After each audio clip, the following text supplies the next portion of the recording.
Now, you're probably asking, why is there a random ghost on screen? What is this video?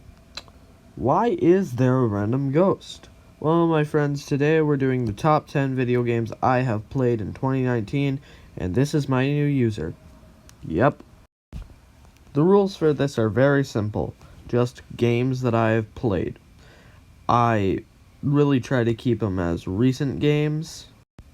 Oh, what am I saying? They're probably going to be random, probably from last year, maybe years before, and some might be recent, but who knows?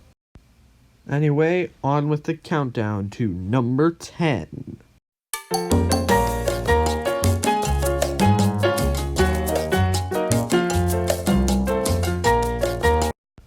Starting off with one of the more recent games that I've gotten around to playing since my recent purchase of a PlayStation VR. Job Simulator is a game where, well, you simulate jobs as a human and you work, and there are four.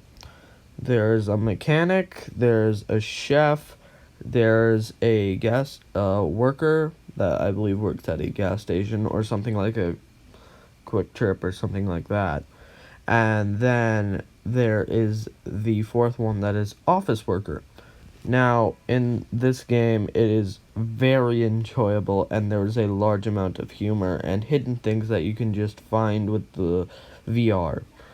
I really have personally enjoyed my experience with this game, but I only have one problem, really, with this game, and it's not with the game itself, it's more with specifically the game's length. The game is quite short, honestly. However, even though it is quite short, I still believe that it is a very good game, and honestly deserves to be played through. If you have a VR, you should certainly play it. The only thing that I think is a bit strange is the price of $20 for this game. Now, it just seems a bit expensive to me, but the game is very good, and it is just incredible. I have not finished it yet because I still have not finished the mechanic parts, but I'm very close. And I honestly want to see, because I've heard that there are modifiers after you beat all 4 levels to make the levels more fun. Now we are going to number 9.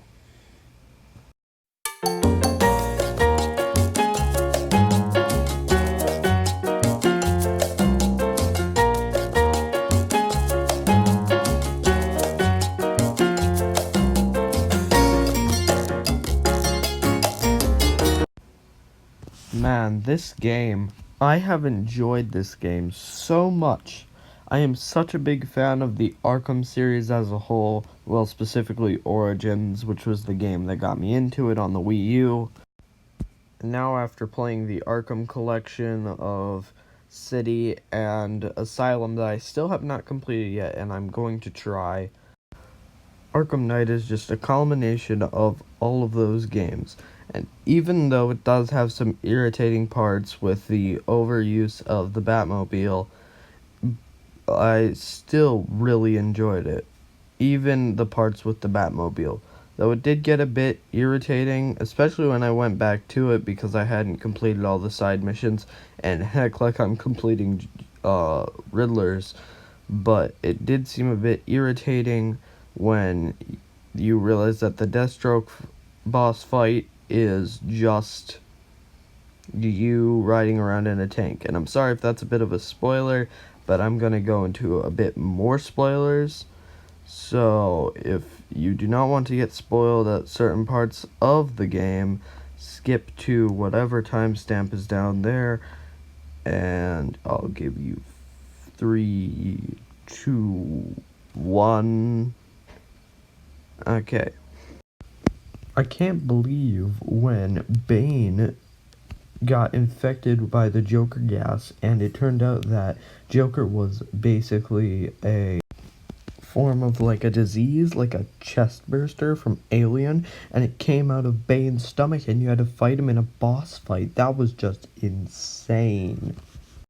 No, but in all honesty, I will be spoiling a little bit, especially a twist towards the end of the game. I could not believe when in the middle towards the beginning of the game, Oracle shot herself.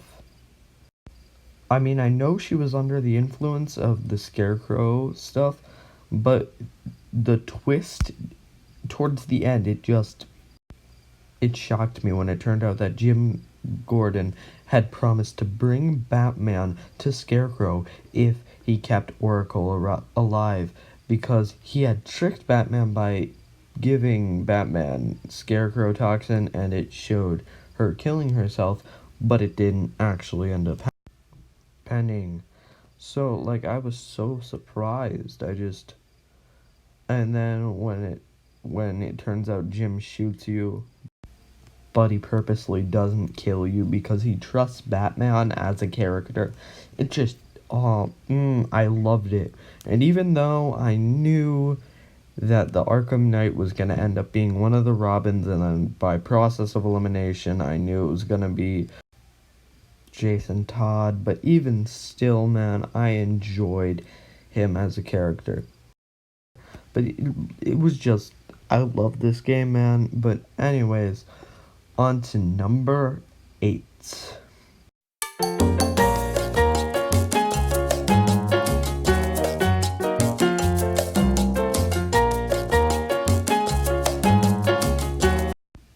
I feel terrible having to put this game at such a low spot. The only reason that it is this low on the list is because of simply time. I have not had much time to play this game. I had really enjoyed this game up to this point, but I just cannot put it at a simple spot or any higher specifically because I have not had that much time. I have only gotten as far as you can get in about 3 days, maybe.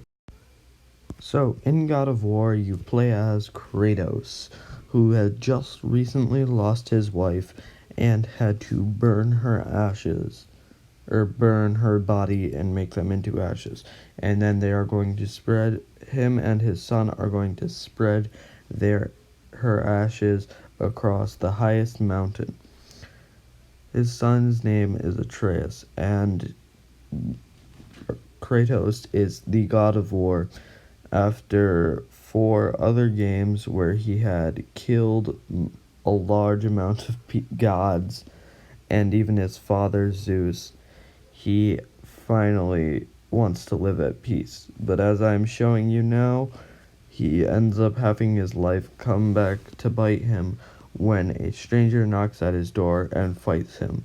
Kratos, realizing how old he is getting, finally realizes that he must take Atreus and that they must deliver the ashes before time runs out, and Kratos is unable to do anything because he could be hunted down by any number of people.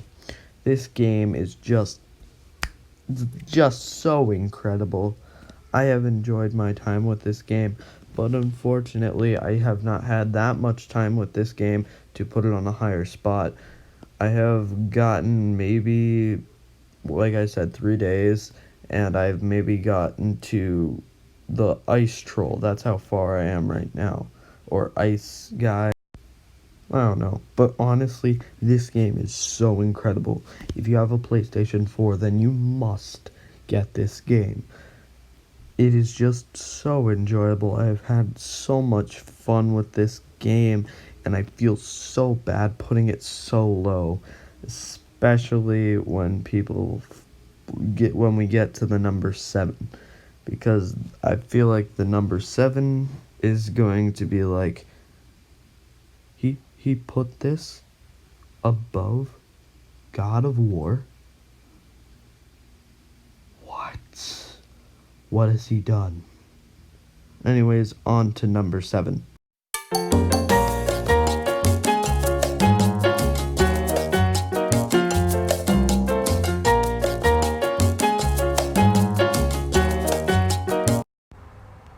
I know I'm gonna get so much crap for this. Putting WWE 2K19 over God of War? Is this man insane? Probably. But hear me out. I have had a lot more, well, experience with the WWE series. I own a large amount of the games. I own 2008, 2009, 2011, 2012, 2013, 2015, 2017, 2018, 2019, and hopefully I'll get 2020. So I have had a lot of experience with the WWE series, which just means that I have played a lot of them and I have basically a large amount of nostalgia for them. So I was going to play this game a lot. And this game is just, oh, it does have some flaws, but I happen to play this game. Well, it's been about a year since the last one came out, and I've still been playing it. Yes, I have slowed down a little bit from playing it, but then I went back and completed my career mode, and just, guys, I enjoyed this. I haven't had that much time with God of War, and I probably would have put that higher, but this game I've had a large amount of time with, and it really, like, I do have some problems, like, well, there being no inclusion of story from the story creator from the old WWE games, and I still believe that the older ones are a bit better, not graphic wise, but like, just, how do I describe it? Game. Not even gameplay, it just has more stuff. Like, we have character downloader, but you could just do more stuff freely. And it had a bit of a better concept of story with the Road to WrestleMania stuff. They are kind of bringing that back with my career, but I just enjoyed the Road to WrestleMania a lot more, which makes 2011 probably my favorite one out of the ones that I've played, right next to All Stars, which is just, we need a sequel to that. We just really need that.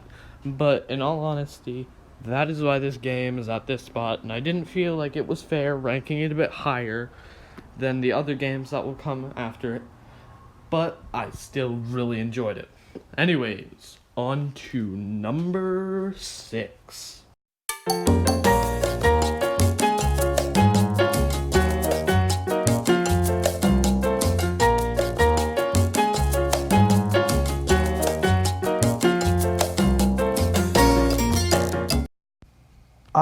The Danganronpa series.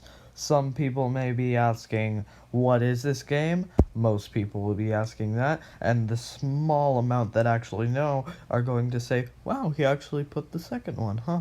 That's neat. I mean, I like it too, but who knows? For those of you unaware, Danganronpa is a series where 14, I'm pretty sure, it's either 14 or 16. I have not seen the series in a long time, except when I played it. Get put into this weird murder mystery thing, and basically they have two options. They can either live there forever, or they can try to kill someone. If they kill someone, they have to go to a trial, and if they do not get caught as the murderer, they will be allowed to leave and live, and the rest of them will get executed. But if they get found out, they will get executed in a horrific way. Just, like, it's really an over-the-top death. But Danganronpa 2 for me was the first game that I saw in the series, which is weird because I really should have seen the first one, but Danganronpa 2 caught my eye because it was so interesting. Just the characters were so interesting, and specifically number 2. Number 3, if I was to rank the way that I think of the games, I would put number 2 at the top, then number 3, and then I'd probably have, there's the spin-off, and then there's the first game. the first game I didn't really care for that much. That might upset some people, but I was not a big fan of it, and I just didn't get attached really to many of the characters. But that could have been because that's probably the one that I went back to and watched the anime on and didn't actually watch a full playthrough of, but who knows. And then that will be tied with the spin-off. Probably. So it would go Danganronpa 2, Danganronpa V3, Danganronpa, and then the spin-off. The spin-off is not bad, it's just that that's my least favorite, specifically because I'm not really attached to it. Well, this one's also kind of cheating because I didn't really play Danganronpa 2. I got into the game and I got the reloaded thing where you get the first and second game. I was playing the first game and I accidentally entered the second game. Now, I watched a full playthrough of the second game and I'm going through the first game. Have not completed it yet. And this game was my favorite specifically from the playthrough. I just loved every second of this. Though I did jump in at a random point.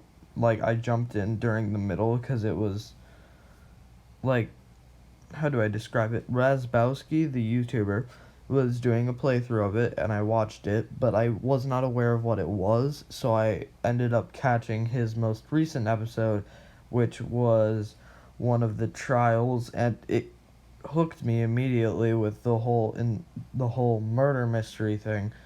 And if anybody's wondering, the footage from this is the first class trial, so trying not to spoil that much stuff.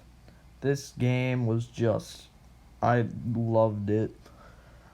I know that most people won't understand it, and it's pretty confusing, and it does have some pretty weird moments, like the whole thing about this being controlled by a robotic bear, but once you understand the silliness of the game, you'll understand why it's so enjoyable. And, well, I just found it as a really enjoyable game. I really enjoyed Danganronpa too, but I believe that is where we're going to have to end it. What? It's a top 10 list, but this is part 1. I'm so sorry, but this is already 17, almost 18 minutes long. Now it's 18. Well, now, it's just taken me such a long time to make the first part that I feel like, me having 2 different parts to this would kind of space it out, so at least you have some content. So, tell me if you want to see more top 10 lists. I will probably upload an update video on where the second part is going and how long it'll probably take me to make. But anyways, guys, I will see you guys in the next one. And you can either like or subscribe or dislike and unsubscribe, whatever you want to do. See you in the next one.